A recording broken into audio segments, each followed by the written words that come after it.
Vamos a abrir nuestra Biblia en Mateo capítulo 5 y vamos a leer del verso 17 al 20. Dice la palabra de Dios así, Mateo 5, 17 al 20. No piensen que he venido a abrogar la ley o los profetas. No he venido para abrogar, sino para cumplir. Porque de cierto les digo que hasta que pasen el cielo y la tierra, ni una jota ni una tilde pasará de la ley hasta que todo se haya cumplido. De manera que cualquiera que quebrante uno de estos mandamientos muy pequeños y así enseña a los hombres, muy pequeño será llamado en el reino de los cielos. Mas cualquiera que los haga y los enseñe, éste será llamado grande en el reino de los cielos. Porque les digo que si su justicia no fuere mayor que la de los escribas y fariseos, no entrarán en el reino de los cielos. Pues le damos muchas gracias a Dios por este día, sobre todo las personas que nos están visitando por primera vez, le damos la bienvenida, y también los que nos están mirando en las redes sociales, le damos la más cordial bienvenida. Al final, a todos los que están por primera vez, les pedimos que nos regalen 5 minutos de su tiempo. Queremos orar por ustedes y queremos también obsequiarles una Biblia antes que se vayan. Y los que están en la transmisión también, que nos regalen 5 minutos al final. Vamos a orar por ustedes, guiarles para que reciban a Cristo Jesús como Señor y Salvador, que es el fundamento de nuestra fe. Estamos continuando este estudio expositivo que iniciamos hace 3 semanas acerca de el Sermón del Monte, las palabras de Jesús en los capítulos 5, 6 y 7 del libro de Mateo. Vemos en este sermón, en esta exposición de la palabra de Dios, que pues Cristo nos enseña acá las reglas, vamos a decirlo de esa manera, de conducta para el verdadero creyente. Hoy prácticamente cualquier persona se hace llamar cristiano, ¿no? Decimos, bueno, el presidente dijo que es cristiano, Justin Bieber dice que es cristiano, y casi cualquier persona hoy afirma ser cristiano. Pero Cristo nos da en este pasaje, en estos pasajes, el perfil de cómo debe ser un verdadero seguidor de Cristo, porque pues llamarse cristiano, prácticamente cualquier persona que profese una religión en la cual se menciona a Cristo, pues es un cristiano, aunque no viva de acuerdo a los estándares de Dios, aunque tenga una vida disoluta, una vida completamente licenciosa, pues él es cristiano y va a una iglesia y soy cristiano y punto, ¿no?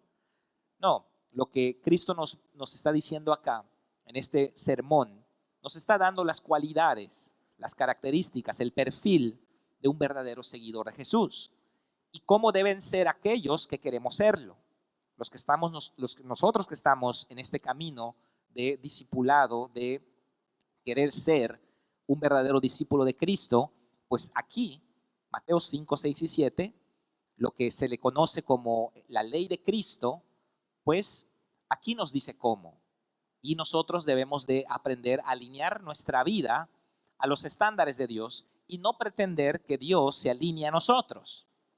Bueno, que la Biblia se alinee a mi forma de pensar, que la Biblia se alinee a mi cultura. No, no es así. Nosotros somos los que tenemos que apegarnos al estándar divino y no es Dios el que va a violar sus propias leyes para darnos por nuestro lado. No es así. Entonces, en este digamos, compendio de la explicación de la ley de Dios, Cristo nos enseña este paralelo que hay entre el Antiguo Testamento, cuando Moisés sube al monte y recibe la ley de Dios, recibe los 10 mandamientos, y entonces él le da al pueblo los 10 mandamientos. Jesús también acá está en un monte, él sube a un monte también, y Jesús no les da las tablas de la ley a los discípulos, pero sí les dice cómo han de cumplirse los lineamientos que Dios ha establecido para todos nosotros. Y de eso se trata este pasaje, de eso se trata este estudio. Nos va a llevar probablemente el resto del año, porque estamos yendo línea por línea, verso por verso, pero va a ser muy provechoso para nosotros, de tal manera que no va a haber en nuestra vida confusión entre lo que es y lo que no es. Aún vamos a sincerarnos con nosotros mismos y vamos a decir, bueno, no te engañes, no eres. Podemos llegar a serlo, podemos serlo, porque ser seguidores de Cristo está al alcance de la mano de todos. Pero aquí está el estándar, aquí están las bases de cómo debe ser un discípulo de Jesús. Hablamos en la primera y segunda sesión de las bienaventuranzas. Aquellos que no hayan estado, los invitamos a que pasen a mi canal de YouTube, Pastor Carlos Cruz. Allá va a encontrar la sesión 1, la sesión 2 y la sesión 3. Hoy es la sesión 4, ¿no?, de este estudio. La semana pasada hablamos de ser sal y luz, y es lo que vimos en el tema de las células también. Y ahora vamos a hablar de la ley y Cristo. Cristo cumpliendo la ley. ¿Ok? Y bueno, este pasaje va a cobrar mucha relevancia para nosotros creyentes del siglo XXI. El siglo de las ideologías, el siglo del sentimiento, ¿no? Le llaman los sociólogos, le llaman a esta generación la generación copo de nieve, porque es una generación muy frágil. A la generación mía, yo pues fui joven en los 80s, ¿no? Nos llamaban la generación X, porque fuimos una generación perdida. X significa lo que sea, es una variable que en álgebra significa cualquier cosa, cualquier número. Entonces, ¿con quién te vas a casar? X. ¿A qué te vas a dedicar? X. Y bueno, ¿qué quieres ser en la vida? X, ¿no? O sea, cualquier cosa. La generación X, una generación ambivalente, perdida, una generación sin rumbo. Esa es mi generación. Yo vengo de esa generación. Pero la generación actual es la generación copo de nieve. Esto no lo digo yo. Los sociólogos que estudian las características generacionales han establecido este término. ¿Por qué copo de nieve? Porque es algo muy hermoso. Un copo de nieve es algo hermoso, algo lindo, pero al mismo tiempo frágil. Entonces la generación actual es una generación linda, es una generación nice, ¿no? Pero altamente frágil, se ofenden por cualquier cosita, me estás atacando, me estás discriminando, ay, me estoy ofendiendo, te voy a demandar, ¿no? La generación copo de nieve. Ya ahora, y la generación copo de nieve son los hijos de los papás bulldozer, ¿no? Los papás bulldozer, ¿quiénes son? Los que agarran, bueno, metafóricamente hablando, su maquinaria, su bulldozer, y allanan el camino de sus hijos, que no haya ni una piedrecita para que se tropiecen. ¿Y cuál es el problema de esta generación? Que no está siendo formada, que están creciendo en edad, pero no están creciendo en madurez, que están teniendo años, van a llegar 20, 30, 40 años y van a seguir siendo adolescentes en su interior, aunque tengan edad, no tienen madurez, porque la madurez viene con las pruebas, con las responsabilidades y con los procesos formativos de Dios. Así que estamos en medio de esta generación pasiva, una generación que no está asumiendo el reto que le está tocando vivir, que bueno, estamos en una pandemia, ¿no? Y no tengo razón, no tengo ninguna cosa por la cual darle mi vida, y me pongo a ver todas las series de Netflix. Entonces, se ha perdido el rumbo, se ha perdido aún en la iglesia. Entonces, cobra relevancia las palabras de Cristo en este contexto. ¿Por qué? Porque nos habla de la ley. Nos habla de la ley de Dios. Y quiero empezar esta exposición con el verso 18. Ahora voy a regresar al verso 17. Antes de que yo lea el 17, quiero explicar primero el 18. Porque dice acá, el verso 18, Cristo dice: de cierto os digo que hasta que pasen el cielo y la tierra, ni una jota ni una tilde pasarán de la ley hasta que todo se haya cumplido. Vamos a cerrar nuestros ojos. Padre, pedimos que sea tu Santo Espíritu el que nos hable hoy. Abrimos nuestro corazón y te pedimos que podamos recibir tu palabra, tu mensaje que tienes para nosotros el día de hoy. Bendigo cada persona que está conectada a través del Facebook Live y cada persona que está aquí presente. Pedimos el manto de tu presencia, Padre, y que seas tú hablando a nuestra vida. Gracias te damos en el nombre de Jesús. Amén y amén. Muy bien. Voy a leer entonces el verso 18. Es el primer versículo que voy a explicar. Nuevamente dice: porque porque de cierto os digo que hasta que pasen el cielo y la tierra, ni una jota ni una tilde pasará de la ley hasta que todo se haya cumplido. Bueno, el verso 18 nos habla del principio,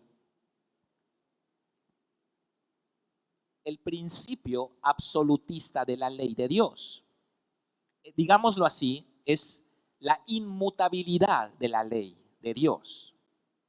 Cuando nosotros vamos en la calle, por ejemplo, y vemos un semáforo en rojo, esa luz roja es una sugerencia, nos está sugiriendo que nos paremos. Para si sientes pararte. ¿Es una opción? No. Si usted no tiene prisa, párese. Si no, no. Si yo me paso la luz roja y me para el policía, yo le digo, disculpe, es que yo sentí pasar. Yo sentí que en esta circunstancia yo debía pasar. Pues usted, el policía me va a decir, usted sienta lo que quiera sentir, pero usted violó la ley. Porque es un principio inmutable, es un principio aplicable para todos. La ley de Dios es semejante a la ley de tránsito. Si no, ¿qué tendríamos? Un verdadero caos.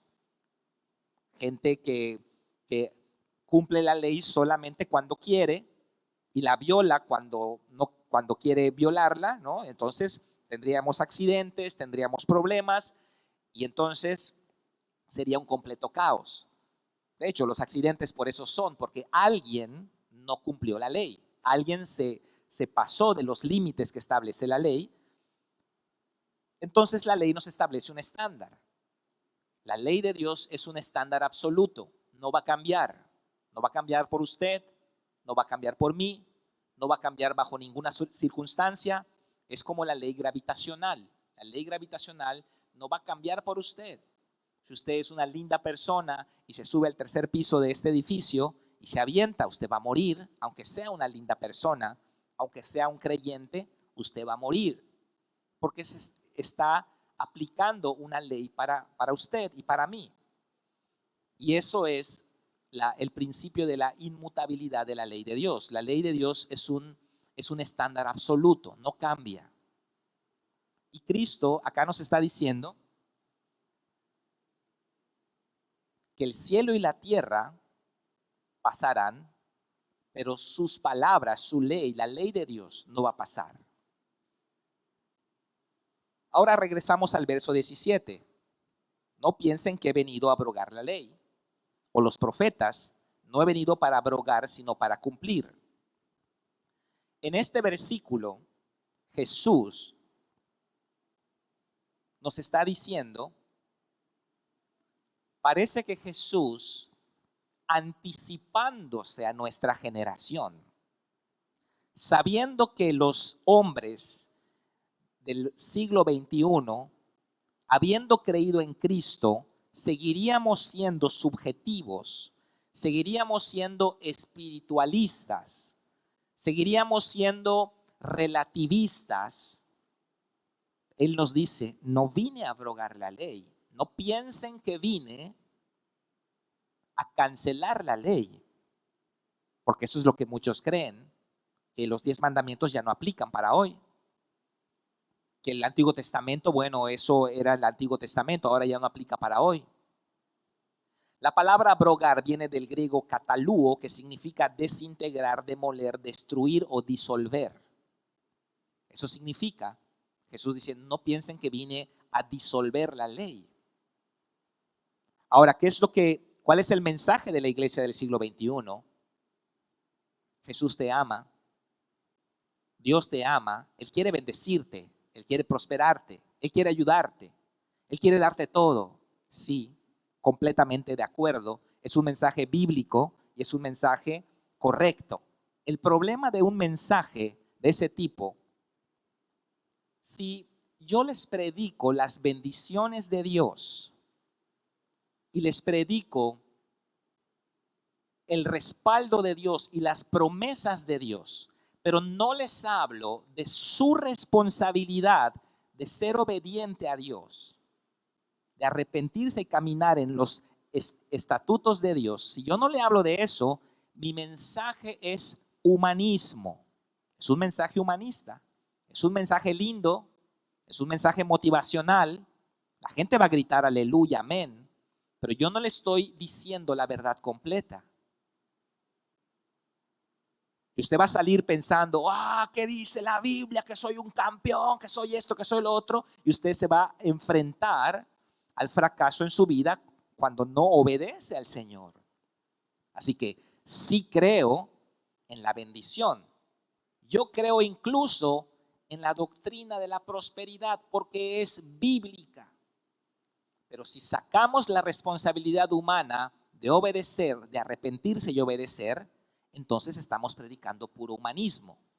El humanismo es la doctrina, el humanismo es una corriente filosófica, ideológica, no es algo que está estipulado en un libro o que podamos decir, esos son los 10 puntos del humanismo, por ejemplo.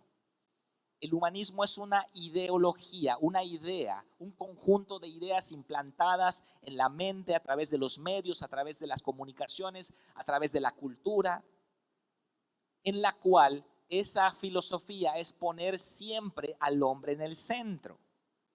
Antropocentrismo, es decir, el hombre es la adoración del hombre, la autoexaltación del hombre. Entonces Dios es un elemento que orbita alrededor del hombre buscándole siempre bendecir. Y no es así. Yo puedo sacar de la Biblia todos los versículos victoriosos de prosperidad, de abundancia, de decir que Cristo va a entregarle las naciones. Pídeme y te daré como herencia las naciones. Puedo hablarles del Salmo 23, Jehová es mi pastor, nada me faltará, bla, bla, bla, etcétera, etcétera, etcétera. Pero si yo no le hablo de su responsabilidad, la suya, de obedecer a Dios, es humanismo todo lo que le estoy diciendo. Porque el Salmo 23 es un salmo tremendo. ¿Cómo empieza? Con una condición. Jehová es mi pastor. Por consiguiente, yo camino siendo pastoreado por Jehová. Por consiguiente, nada me faltará. Ahora sí aplica. El Salmo 91. ¿Cuántas bendiciones tiene el Salmo 91? Un montonal y tremendas, pero todas dependen del primer versículo. El que habita al abrigo del Altísimo, él morará bajo la sombra del Omnipotente. Entonces, si yo saco la responsabilidad suya de obedecer al Señor, de arrepentirse, de caminar cada día, alineando su vida a los estándares divinos, y solo le hablo de las bendiciones, mi mensaje carece de cuerpo. Es un mensaje vacío, es un mensaje hueco. No tiene esencia, no tiene sustento bíblico. Y yo le estoy engañando. Usted va a gritar aleluya, usted va a gritar gloria a Dios. Y eso le va a alimentar mi ego, pero yo estoy engañándole de hecho. Porque usted va a salir de acá, va a toparse con las consecuencias de sus malas decisiones y usted no va a entender. Usted no va a entender por qué le sigue yendo mal a pesar de que en la iglesia me dicen que Dios está conmigo y me quiere bendecir. ¿Sí me estoy explicando? Usted tiene que caminar con Jesús. Usted tiene que adoptar los estándares divinos y entonces todos los respaldos, las promesas, las bendiciones, Salmo 23, Salmo 91, Salmo 1, todos esos salmos se cumplen plenamente en su vida. Se van a cumplir completas en su vida. No hay magia, hermanos. No existe la magia. No hay varitas mágicas en el reino de Dios. Ay, pastor, ora por mí para que mi esposo cambie. Bueno, sí, voy a orar por usted. Y la oración sí va a ayudar, solo si obedecemos.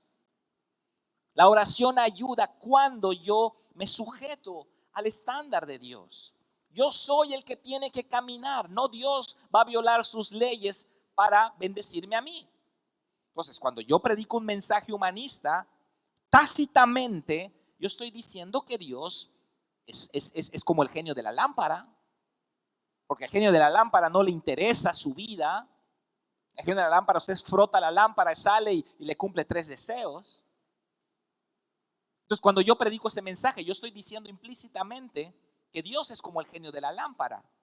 Estoy haciendo una mala representación de Dios. Yo estoy presentándole a un Dios inexistente. Yo le estoy presentando a un Dios de fantasía. un Dios descafeinado, no es real ese Dios. Ahora, si yo le hablo de las bendiciones de Dios, las promesas de Dios, juntamente con su responsabilidad de caminar con Él, obedecer, dejar el pecado, apegarse al estándar divino, entonces usted va a ver la mano de Dios.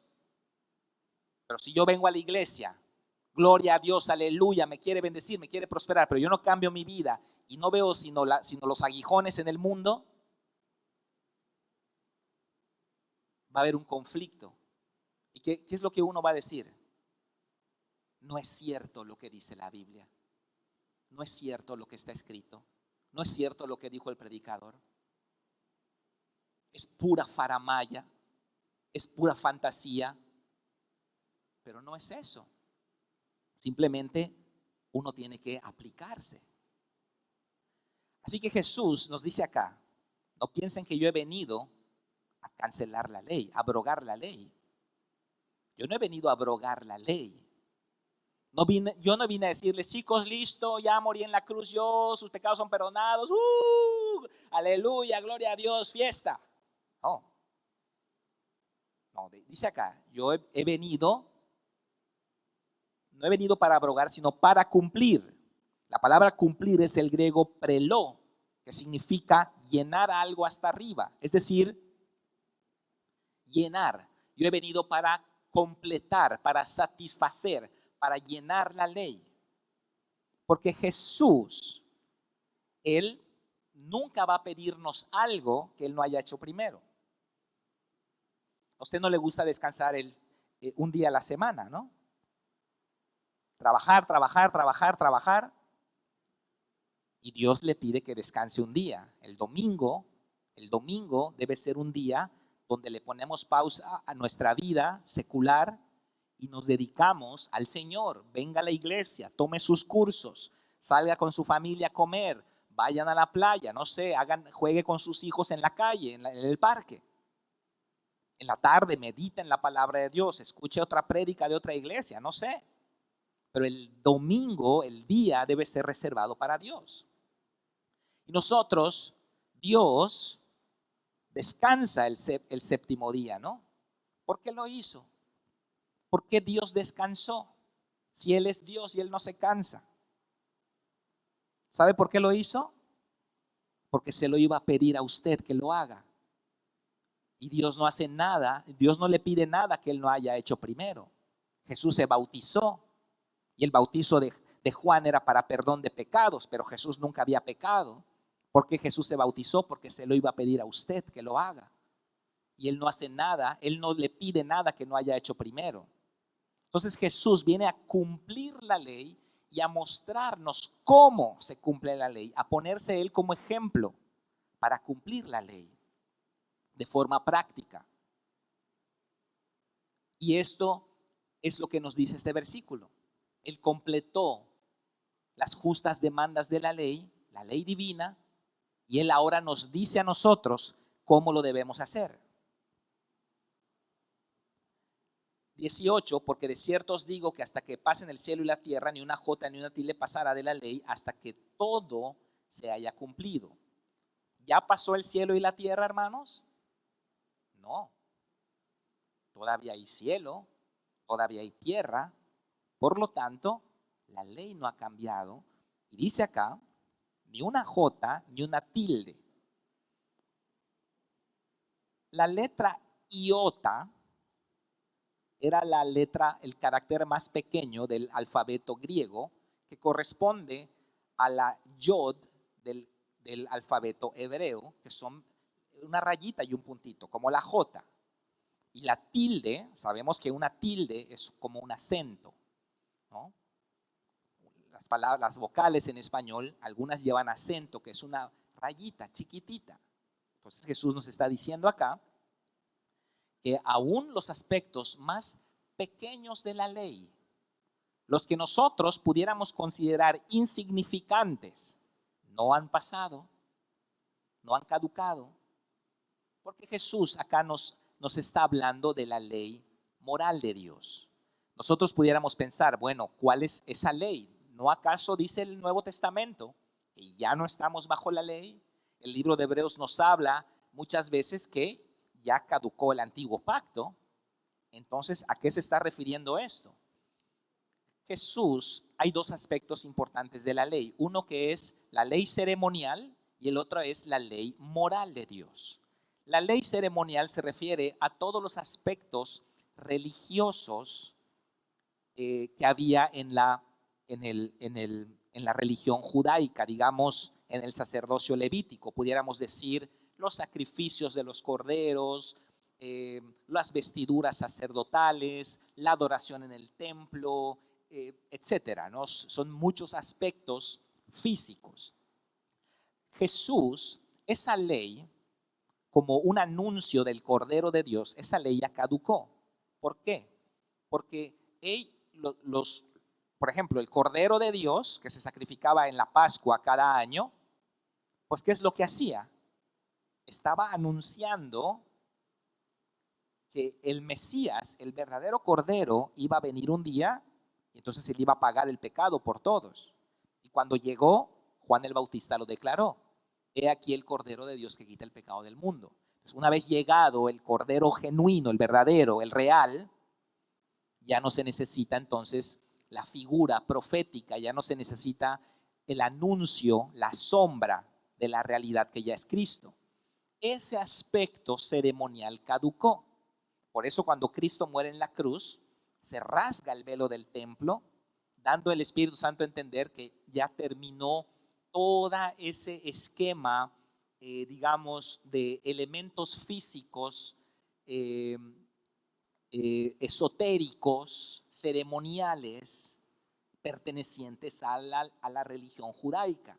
Solamente eran figuras, solamente eran anuncios. Pero cuando llega Cristo, todo eso, Cristo la realidad, todo eso caduca, ¿verdad? Cuando vamos al cine, hermanos, vamos al cine, nos sentamos y entonces antes de la película pasan unos cortos, ¿no es cierto? Y pasan, no que una película y decimos, wow, mira, viene la segunda parte de tal película. Y vemos los cortos, un pedacito, 2 minutos de película, pedacitos, y decimos, yo quiero venir a ver esa película. Entonces cuando usted ya llega a la película, usted ya no necesita los cortos, porque ya llegó la película. Ya no tiene que ver los cortos, porque los cortos eran un anuncio de que pronto va a llegar la película. Pero una vez llegada la película, pues ya para qué vemos los cortos, ¿no? Y es el mismo concepto. Una vez llegado Cristo, ya no se necesita la ley ceremonial, porque la ley ceremonial eran elementos físicos. Ahora todo es espiritual, es decir, seguimos adorando a Dios en el templo, pero ya no es un lugar físico. Ahora el templo es la iglesia, ¿ok? Seguimos guardando el Shabbat, el sábado, pero ya no es un día de 24 horas. Ahora es un estado espiritual en el cual estamos en Cristo y hemos descansado de nuestras obras. Entonces el nuevo pacto es espiritual, partiendo de los elementos físicos del antiguo pacto. Eso caducó. La ley moral de Dios no ha caducado. La ley moral de Dios determina lo que es bueno y lo que es malo desde la perspectiva divina, no desde la suya. No desde la suya. Porque hay cosas que usted determina que son buenas y malas para usted, pero no es necesariamente lo que Dios dice. Y aquí es donde necesitamos un estándar universal. Un estándar universal. Por eso usted sabe cuál es la única parte de toda la Biblia que escribió directamente Dios. Toda la demás parte de la Biblia, Dios inspiró la Biblia, pero otros hombres la escribieron. Moisés, Jeremías, Isaías, Daniel, el apóstol Pablo. Pero ¿cuál es la parte de la Biblia que Dios escribió él directamente? ¿Cuál es? Los 10 mandamientos. O sea que está su firma, su autoría. Por eso Éxodo 20 empieza diciendo, y habló Dios todas estas cosas diciendo, yo soy Jehová tu Dios que te saqué de la tierra de Egipto, de casa de servidumbre. no tendrás dioses ajenos delante de mí.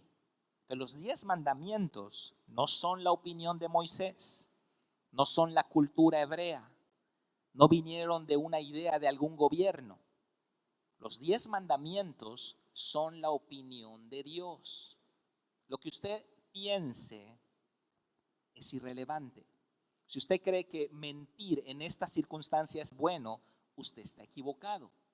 Simplemente está equivocado. ¿Por qué? Porque Dios ya estableció un estándar, un lineamiento. ¿Qué es el relativismo?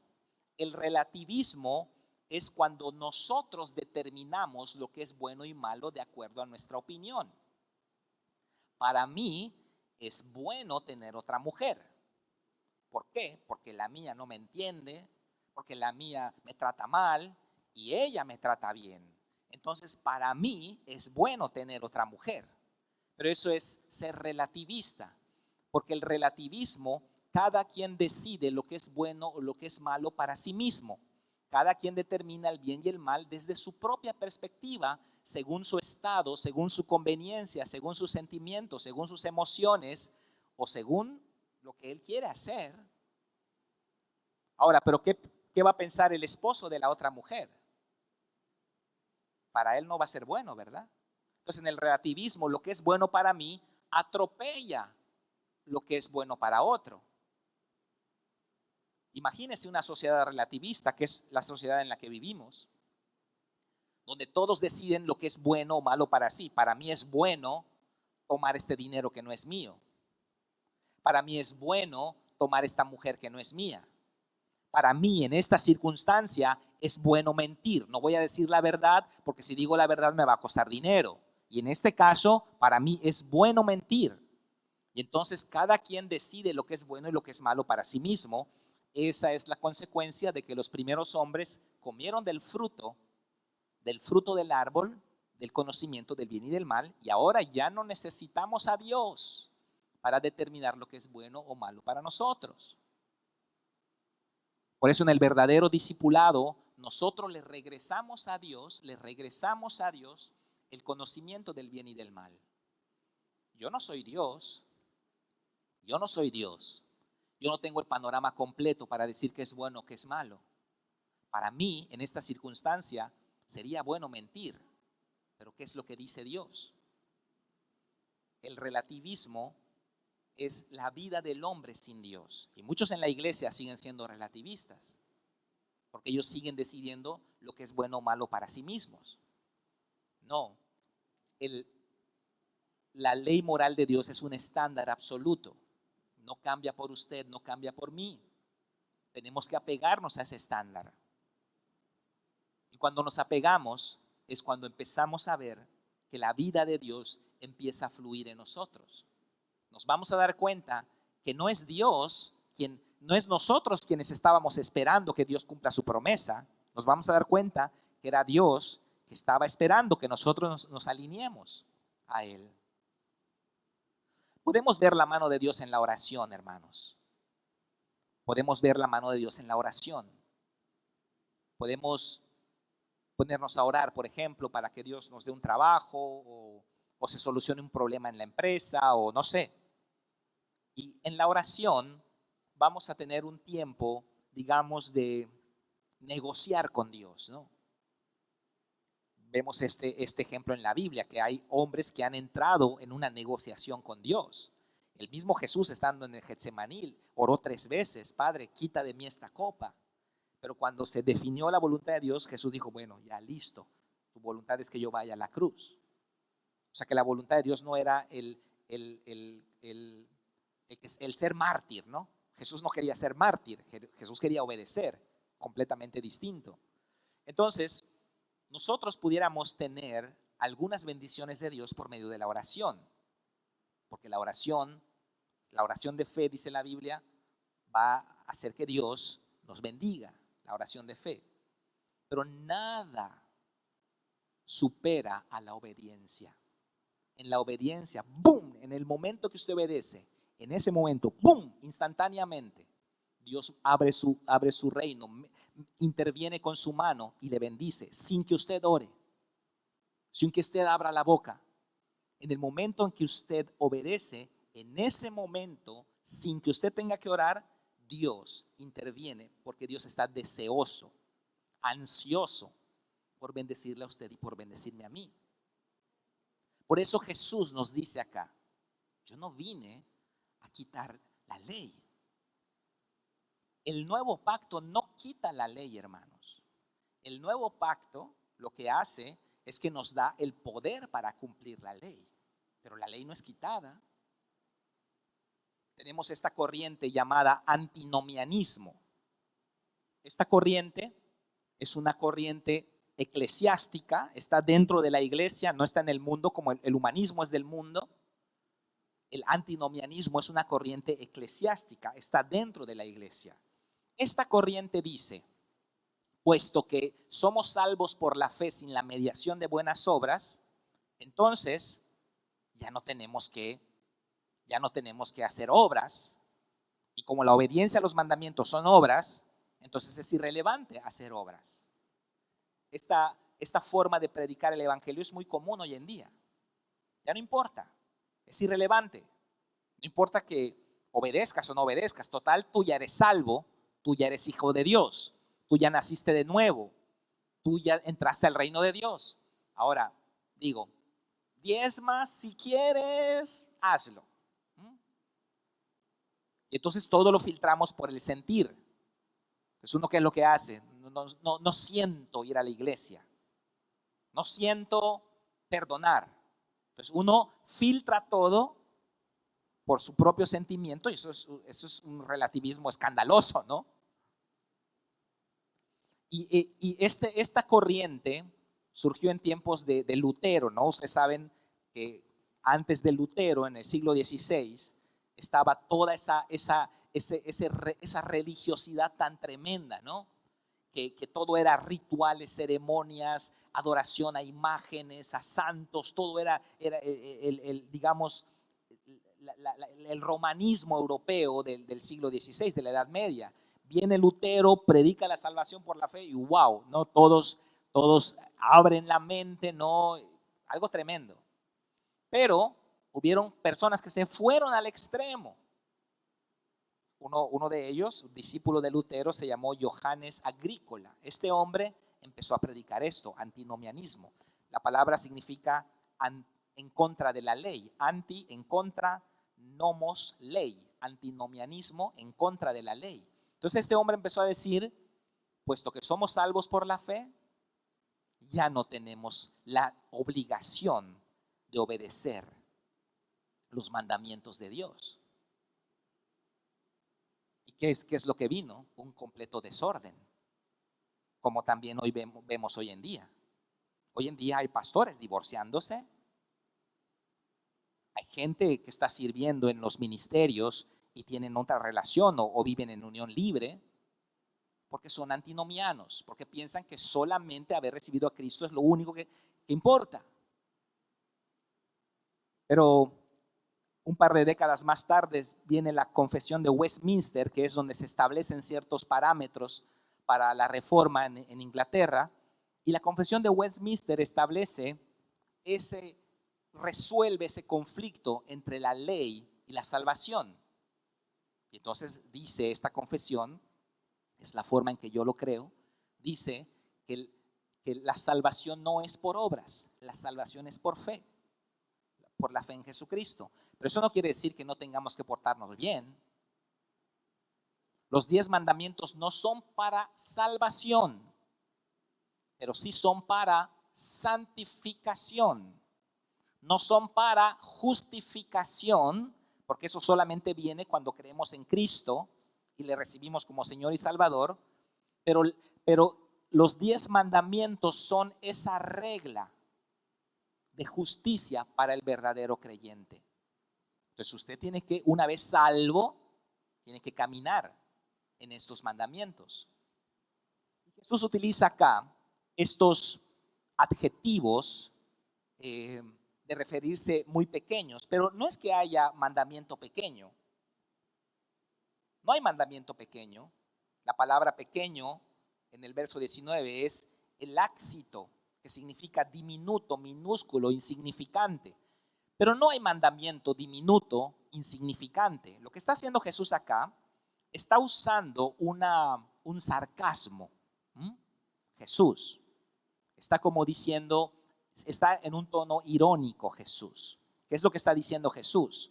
De manera que cualquiera que quebrante uno de estos mandamientos insignificantes, uno de estos mandamientos minúsculos, uno de estos mandamientos pequeñitos, no es que los haya, pero ustedes dicen que lo hay. Ustedes dicen que hay cosas que no son importantes. Entonces cualquiera que quebrante uno de estos mandamientos que ustedes dicen que son insignificantes, que ustedes dicen que son minúsculos, que ustedes dicen que son diminutos, cualquiera que los quebrante, mira lo que dice, y así enseña a los hombres, entonces él va a ser insignificante en el reino de los cielos. Él es diminuto en el reino de los cielos. Él es minúsculo en el reino de los cielos. ¿Se dan cuenta cómo Jesús está agarrando la lógica humanista y nos las está devolviendo? Un mandamiento insignificante para nosotros, ¿cuál sería? Congregarnos, ¿no? Si tengo chance voy. Si no, no voy. Sería un mandamiento que nosotros consideramos diminuto. No es diminuto, no es insignificante, pero nosotros así lo consideramos, así lo creemos. Por tanto, cualquiera que quebrante uno de estos mandamientos que él desde su perspectiva piensa que es insignificante, bueno, entonces yo te digo, tú eres insignificante en el reino de los cielos. Jesús está usando esta herramienta del sarcasmo en su mensaje, porque ellos pensaban que había mandamientos diminutos, mandamientos insignificantes. Pero dice acá, mas cualquiera que los haga y los enseñe, mas cualquiera que enseñe esos mandamientos que la gente considera insignificantes, pero si los haces tú y los enseñas tú, entonces esa persona será llamado mega, es la palabra griega, mega, grande, grandioso, superlativo, inmenso en el reino de los cielos. Esto nos está diciendo Jesús acá. Así que yo hago un exhorto a todos los líderes de célula que dan la palabra cada semana. Enseñen, cumplan primero como Jesús y enseñen los mandamientos que el mundo o la iglesia considera insignificantes. Los antinomianos consideran insignificantes. Usted hágalos. Usted cumple esos mandamientos y enseña a los demás a cumplirlos. Y aunque acá se burlen de usted y le digan, mira, él no ha entendido, él es legalista, aunque hagan eso con usted, usted va a ser llamado mega, grandioso, superlativo, inmenso en el reino de los cielos. Wow. Hermanos, no existe la magia. No hay varitas mágicas para que se solucione nuestra vida. ¿Qué es lo que hay? Lineamientos, estatutos, para que podamos caminar en ellos. Y para terminar en el verso 20, porque les digo que si vuestra justicia no fuere mayor que la de los escribas y fariseos, no entrarán en el reino de Dios. ¿Qué es la justicia? ¿Qué es la justicia? Nuestro comportamiento, nuestra obediencia, nuestra conducta. Jesús le está hablando acá a los discípulos. Acordemos lo que hemos platicado en sesiones anteriores. No está hablando a la multitud, porque la multitud no sube al monte. La multitud se queda a ser alimentada en el valle, pero los discípulos subimos al monte. Y Jesús nos dice a nosotros, si de nosotros algunos no van a pasar, imagínense dónde queda la multitud. Porque de cierto les digo que si su justicia, su obediencia, su comportamiento, su conducta no fuese mejor que la de los escribas y fariseos, no van a entrar al reino de los cielos. Hay que dejar de mentir, hermanos. Hay que dejar de hablar de manera suelta. Hay que congregarnos. Hay que ser fieles al Señor.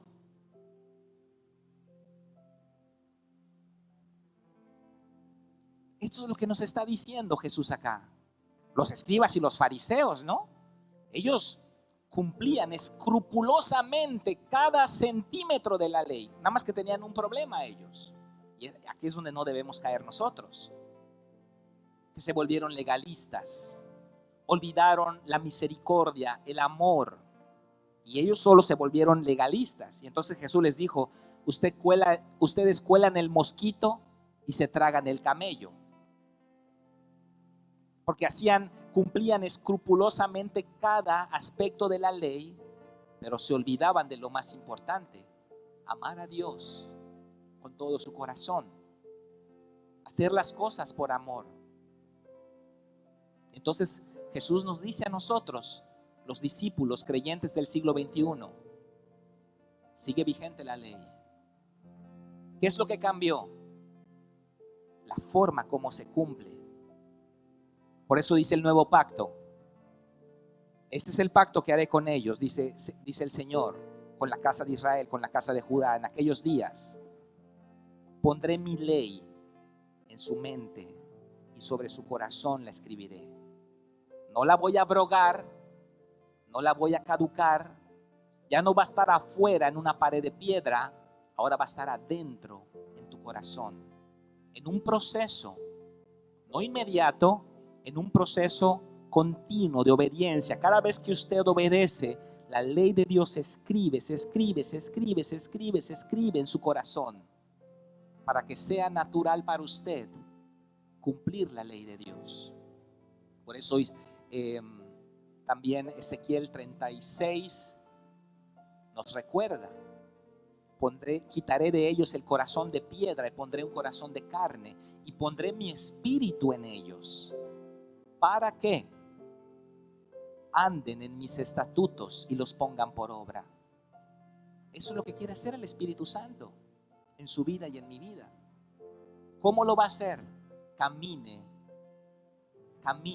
en estos lineamientos, y mientras más lo haga, usted va a encontrar el deleite.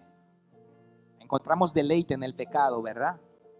Encontramos deleite en el pecado muchos años, pero usted no ha encontrado el deleite en la justicia, el deleite en la palabra de Dios. Lo va a hallar. Si camina en lo que Él ha establecido, lo va a hallar.